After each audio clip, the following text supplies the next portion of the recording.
Today in Out of the Dust by Karen Hesse, we're going to read pages 109 to 118. Scrubbing up dust. Walking past the Crystal Hotel, I saw Jim Martin down on his knees. He was scraping up mud that had dried to crust after the rain mixed with dust Sunday last. When I got home, I took a good look at the steps and the porch and the windows. I saw them with Ma's eyes and thought about how she had been haunting me.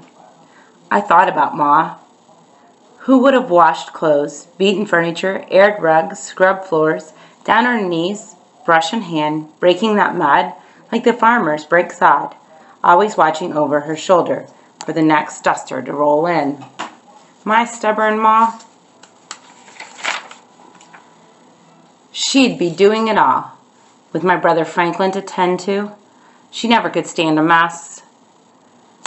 My father doesn't notice that dried mud. At least he never tells me.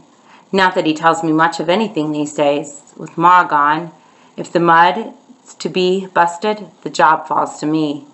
It isn't the work I hate, the knuckle-breaking work of beating mud out of every blessed thing, but every day, my fingers and hands ache so bad. I think I should just let them rest.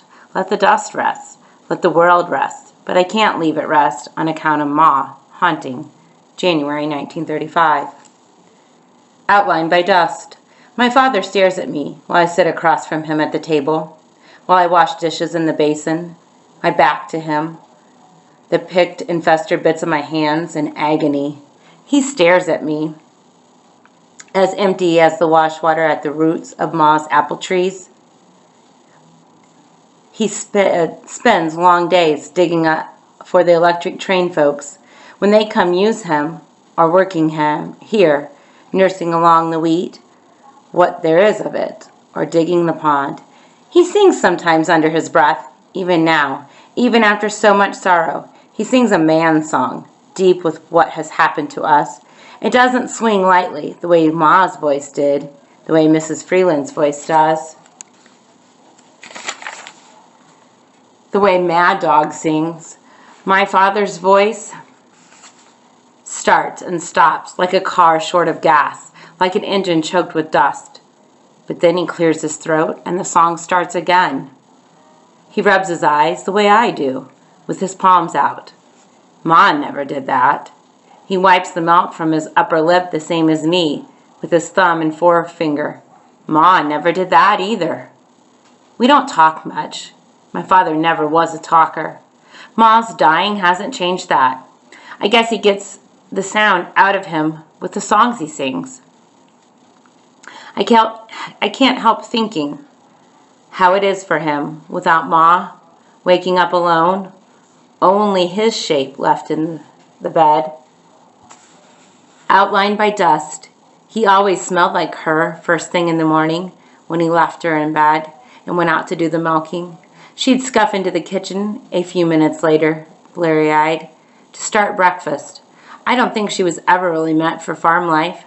I think once she had bigger dreams. She made herself over to fit my father.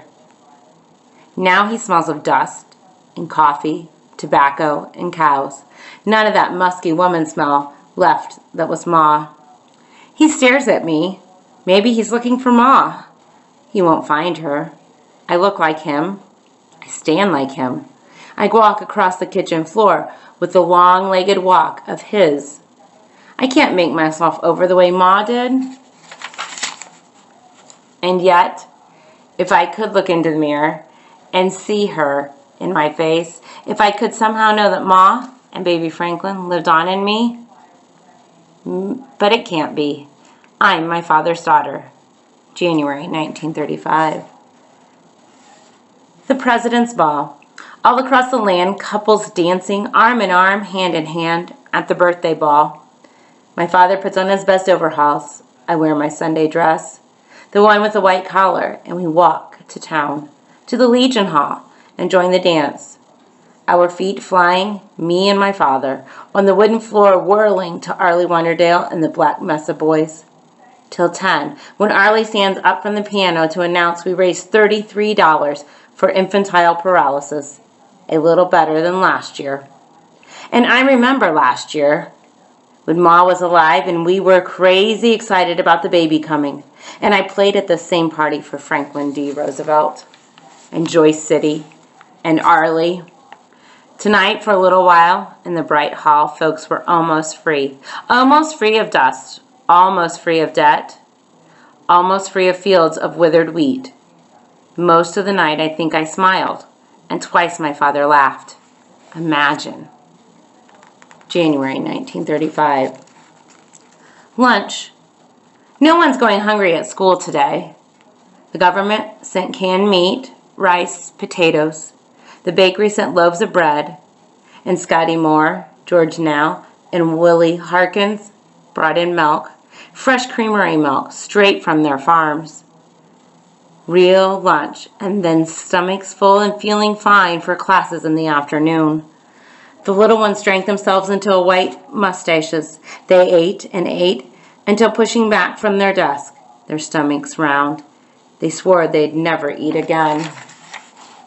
The older girls, Elizabeth and Lorraine, helped Mrs. Freeland cook.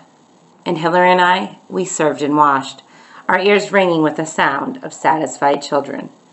February 1935.